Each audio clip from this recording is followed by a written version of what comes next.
ஆதியும் அந்தமுமான நேற்றும் இன்றும் என்றும் மாறாத கர்த்தராகிய இயேசுவின் அற்புதமான நாமத்தில் உங்களை 2025ஆம் ஆண்டு இந்த புதிய வருஷத்தின் 2ஆம் நாளிலே நாங்கள் வாழ்த்துகிறோம்.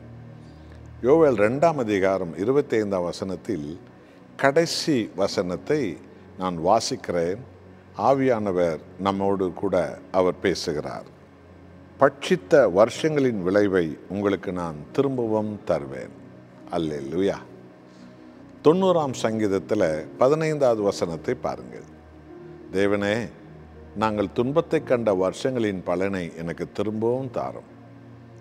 நாங்கள் துன்பத்தையும் வேதனைகளை நஷ்டத்தையும் கண்ட வருஷங்களின் விளைவை, நாட்களின் விளைவை எங்களுக்கு திரும்பவும் தாரும் என்று தேவ ஜனங்கள் முழு பாரத்தோடு கூட தேவ சமூகத்தில் ஜெபத்தை ஏறெடுத்திருப்பதை நாம் காணலாம். கடந்த 2024 வருஷமும் சரி, அதற்கு முன்பைய வருஷங்களிலும் சரி, அநேக பாடுகளும் சொல்லன்னா வரி சுமைகளும் இதோ நாட்டு மக்களை வேதனையிலே விழித்திருக்கிறது. விலைவாசி உயர்வுகள், காரணமே இல்லாத வேலை வசதி வாய்ப்பில்லாத சூழ்நிலைகள், பல விதத்தில் தொழில் வளராத சூழ்நிலைகள், அரசியலில் பல சரியான திட்டமிடாத போனதுனால அநேக முன்னேற்றங்கள் தடைப்பட்டு போயிருக்கிற சூழ்நிலைகள் நாடு முழுவதும் தலைவிரித்தாடுகிறது. வேலையில்லாத திண்டாட்டம், விலைவாசி உயர்வின் திண்டாட்டங்கள், வியாபார நஷ்டங்கள், பண நஷ்டங்கள், படித்தும் பிள்ளைகளுக்கு வேலையில்லாத நஷ்டங்கள், இப்படி நஷ்டப்பட்டு கொண்டு வரும் கோடி கோடிக்கான ஜனங்கள் என்ன சொல்லுவார்கள் தேவனிடத்தில்? தேவனே, கடந்த காலத்தில் வருத்தப்பட்டு நாட்களை வீணாக்கினோமே, அந்த பலனை தாரும்.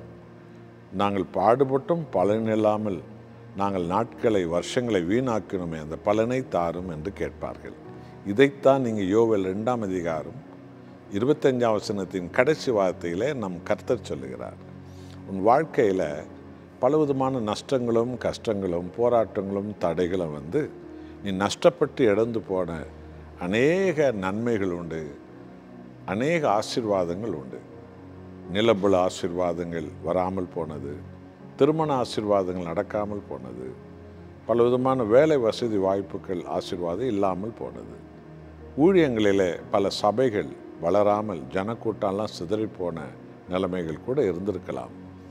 இதையெல்லாம் கர்த்தர் மனதில் வைத்து உன் வாழ்க்கையில் கடந்த காலத்தில் பட்சித்த, அதாவது நஷ்டப்பட்ட பலவிதமான தீமை எனும் பூச்சி, மனிதர்கள் எனும் பூச்சி, சத்துருக்கள் எனும் பூச்சிக்கள் கடித்து போட்ட வருஷங்களின் பலனை உனக்கு நான் திரும்பவும் தருவேன். அல்லேலூயா. யாத்திராகமம் 3ஆம் அதிகாரம் 21-22 பாருங்கள். 430 வருஷம் இஸ்ரவேலர்கள் எகிப்தில் அடிமையாக வேலை செய்தார்கள். சம்பளமே வாங்கவில்லை. பல தலைமுறை சம்பளமே வாங்கவில்லை. அடிமையாக எகிப்தியர்கள் அவர்களை வேலை வாங்கினார்கள். அவங்க சம்பாதித்ததெல்லாம் எகிப்தரிடத்தில் தங்க கட்டிகளாய், வெள்ளி கட்டிகளாய், வைரக்கட்டிகளாய் அது இருந்தது. ஆகவே இஸ்ரவேலருக்கு விடுதலை கொடுக்கிற தேவன் என்ன சொன்னார் என்றால், மோசே இடத்துல, நான் எகிப்தியர் கண்களில் என் ஜனத்துக்கு நான் கிருபையும் தயவும் கிடைக்க பண்ணுவேன்.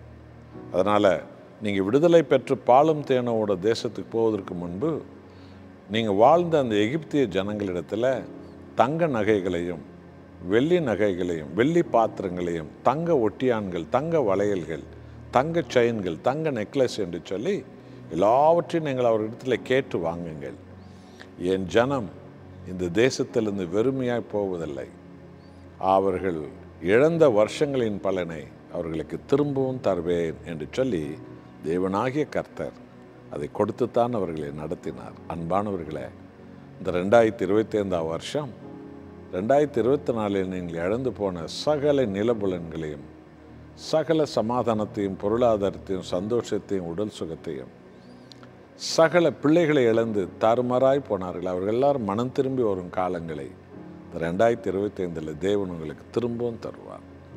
உங்கள் ரட்சிப்பை திரும்பவும் காண்பீர்கள். சிதைந்த குடும்பம் திரும்பவும் சேரும். இழந்த ஊழியம் திரும்பவும் கொடுக்கப்படும். இழந்த அபிஷேகம் திரும்ப உங்களுக்கு கொடுக்கப்படும்.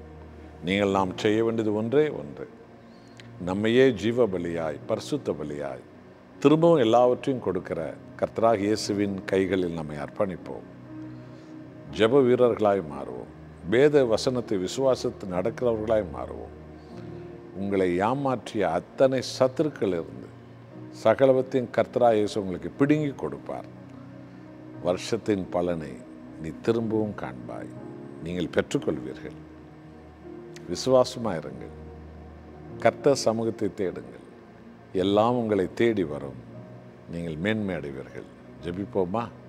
நல்ல ஆண்டவரே, உமது ஜனங்களை யாரெல்லாம் ஏமாற்றி எந்தெந்த விதத்திலெல்லாம் நிலத்தை, பணத்தை, வீட்டை, பொருளை, ஆசீர்வாதத்தை பிசாசின் மனிதர்கள் திருடினார்களோ, எங்கள் கர்த்தர் அதெல்லாம் திரும்பவும் கொடுக்கிற தேவன். நமக்கு கோடி நன்றி. அவருடைய தனி வாழ்விலும் பிசாசு பல பாவ அடையாளங்களை கொண்டு வந்து அபிஷேகத்தை திருடினான், ஜெபத்தை திருடினான், ரட்சிப்பை திருடினான், சமாதானத்தை திருடினான், உலக சுகத்தை திருடினான். இயேசுவின் நாமத்தில் அதை திரும்பவும் தருகிறீர். உமக்கே மகிமை. இயேசுவின் நாமத்தில் பிதாவே, ஆமென்.